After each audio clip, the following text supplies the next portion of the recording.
Welcome to HalfPint Cooking. You guys, it's been a long time for us. Life has gotten crazy, but today I just wanted to share a quick video with you on how we make homemade mac and cheese. This is the easiest recipe and I've had so many compliments with it. How I've made it is for our family. I just do it in the Instant Pot and it's all one pot and it's really fast.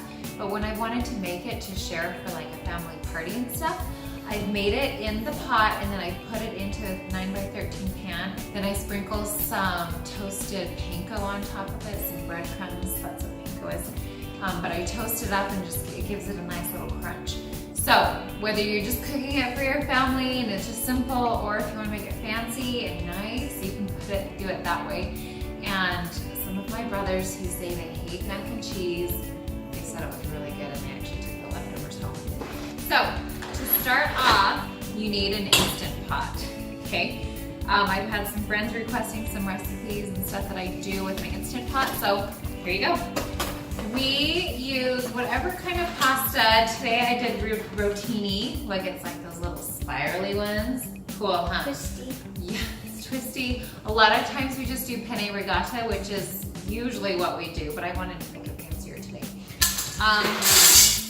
Or you can just do the elbow macaroni. So dump the whole package in there. That's 1 pound or 16 ounces of pasta. We do 4 cups of water. And then I've got 3 tablespoons of butter. I've cut it into little pieces, and then 2 teaspoons of salt. Sprinkle it on. Put the lid on, make sure it's sealed. And then you are gonna do pressure manual for 4 minutes. That's it. Those who don't know how to use it, you just go to manual and then you adjust the time, so 4 minutes. And then you just leave it like that, and after a second it'll give us a beep. There we go. There's the beep. And so now we just wait.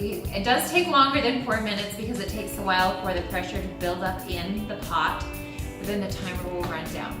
Now you don't want to just walk away from this, because if you walk away, your pasta is going to get too cooked. So as soon as the timer goes off, we are going to release the pressure, so stick around. Okay, we are actually having sloppy joes, so that's over here, and we have a recipe on our website for that. But I wanted to show you how I do some toasted panko.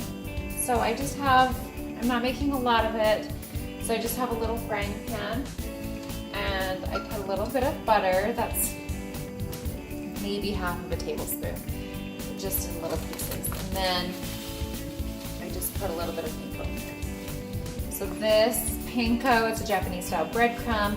They're really flavorless, but they add a nice crunch to a lot of things. The tip to doing this is you want to scoop it like this, okay? The butter's melting right there, so you can't quite do it. Like when you flip an egg, you want to do it like in a motion like that, okay? So it makes it stir really well. Or you can just get a spatula and mix it around. You want to watch it carefully until it just starts to go toasted color, right? Just slightly brown. You could also do this in the oven. You put it on a sheet pan and just put some panko on top, and you can put it under the broiler. You just have to watch it super carefully. And you don't necessarily have to put butter. I think it just gives it a nice little flavor to it. See, it looked tricky. It's starting to get a little toasted. You can do this with coconut too. You just put that in, don't add butter to the coconut, but if you want a toasted coconut to give it a nice nutty flavor for, to put on your French toast. Oh, that's my favorite. Or whatever. See, look, nice golden color. Once it starts to crisp up, you want to be really careful. See, like that, it's perfectly toasted. If you are careful, if you're really worried about it, you can change this and put it in a different bowl. If it's browned too much, more than you want, I'd put it in a different bowl because the pan still has some heat to it and it's going to continue to toast a little bit. But I think we did okay. It's not too brown, it's perfectly toasted, right, Liv? Tan. It's a nice tan color. Beautiful. So now that the top has popped, your timer should start any minute. Okay, it just rang. So now, when you release the pressure, so by pushing this little flap, it's gonna start releasing a lot of air, right? So because you have butter in here, it's gonna release dirtier. So I always just like to put a rag or a towel or something over it.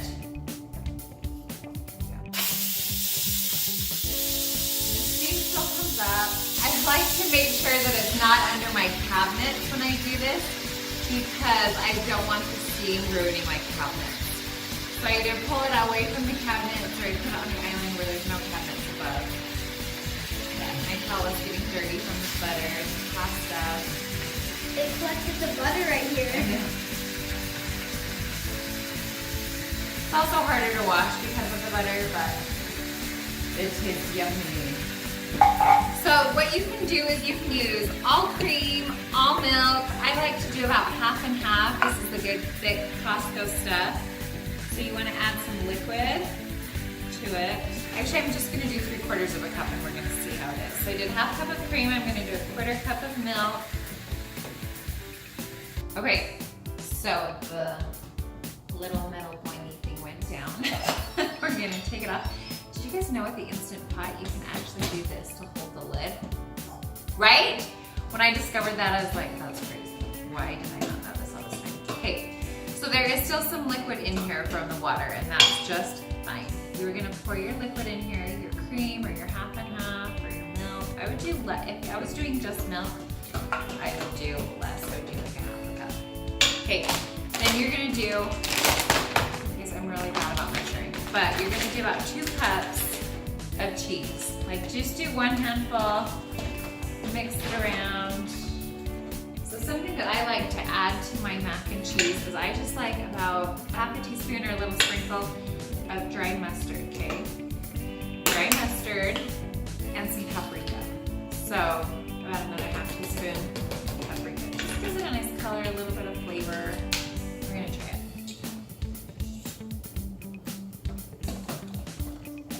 Flavor's good.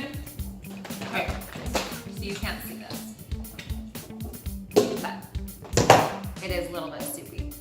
What we're gonna do to fix this is we are gonna put it in a pan and put that panko on it. Okay, so I have a Pyrex here. Just gonna spray it. If you're giving this to somebody else, you can do it in an aluminum pan, which is what I usually do. See, it's kind of soupy, but that's okay. Okay, so you do that and then you just sprinkle your panko on top. Your dried breadcrumbs. And it's still hot, so we'd be fine to eat it, but those breadcrumbs are gonna kind of absorb some of that moisture, some of that milk and liquid in there.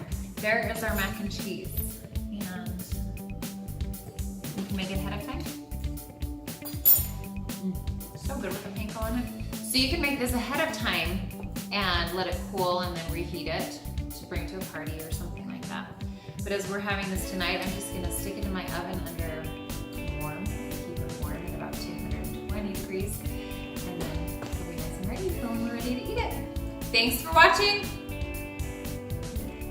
Have fun cooking. Yay, Libby just got a haircut last week. That's so cute. So cute. Okay, what'd you have for dinner, Kate? Mac and cheese, Tommy Joe's, and salad. And what'd you think of the mac and cheese? So good! Was it different than normal? Yeah. Why? Because it's different pasta. Different pasta, the crunchies on top. Did you like those crunchies on top? I never tasted it. Like, it just blends in with mac and cheese. Tessa, did you like it? Yeah. Daddy, did you like it? Libby? It's supposed to be like Panko. Panko breadcrumbs. Jane, raisins, those are Libby's. do you like it? Not really? You don't like it as much? Oh, she still has a full plate. Why don't you like it? Tessa, Molly, do you like it? Yeah. Yeah, look at the first thing gone on her plate is the mac and cheese.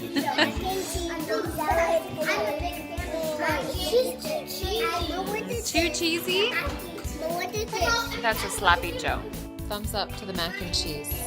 It was actually really good. So I think it dried up a little bit as time passed, and the panko absorbed some moisture. So I think maybe a 1/2 cup is just about right. Okay. Jules, what'd you think? Okay. Whoa, Gray, don't fall. Gray, did you like the mac and cheese? Yes. So good, huh?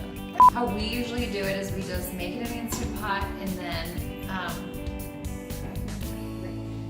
so how's your day been?